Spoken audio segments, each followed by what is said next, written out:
Баршаңызға қайырлы күн достар.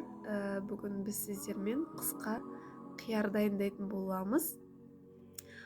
Дайындалуы өте оңай. Алдыменен банкаларымызды жақсылап жуып аламыз. Қияр жапқанда мен хрен жапырағын және де укроп, чеснок және де болгар бұрышын қосамын.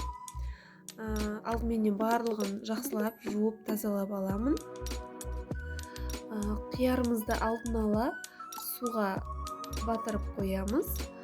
Сонда біздің қиярларымыз қытырлақ әрі дәмді болып шығады. Міндетті түрде суға салып қойыңыздар. Енді банкаларымызға орналастыратын боламыз. Алдыменен хрен жапырағын, укроп және тәтті болгар бұрышын, 2 штук чесногымызды банкамыздың түбіне орналастырамыз.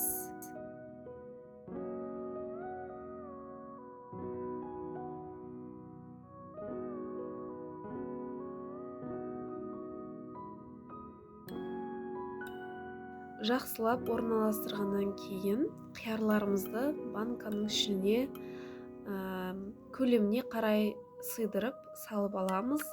Және де осындай қара бұрыш бар, целый. Осыдан 3, 4, 5 штуктан салсаңыздар болады. Және де лавровый лист және лавр жапырағын мен 2-ден, кішкентай болса 3-ден қостым. Өздеріңіз қалауларыңыз бойынша қоссаңыздар болады. Және үстіне қайнаған су құйып, осылай крышкасын жауып қоясыздар. 15-20 минут өткеннен кейін суын төгіп, 2 ас қасық тұз, 1 ас қасық қант, 2 аспирин салып, қайнаған су құямыз. Міндетті түрде қайнап тұрған су болуы қажет. Және де крышкасын жақсылап жабамыз. Крышкасын жапқаннан кейін осылай орамалдың үстіне төңкеріп қойып, бетін осылай жауып қоясыздар. Себебі өзінің жылуын сақтап, өзі су қажет. Міндетті түрде дайындап көріңіздер. Өте қытырлақ, дәмді болып шығады. Менің каналыма тіркелуді ұмытпаңыздар.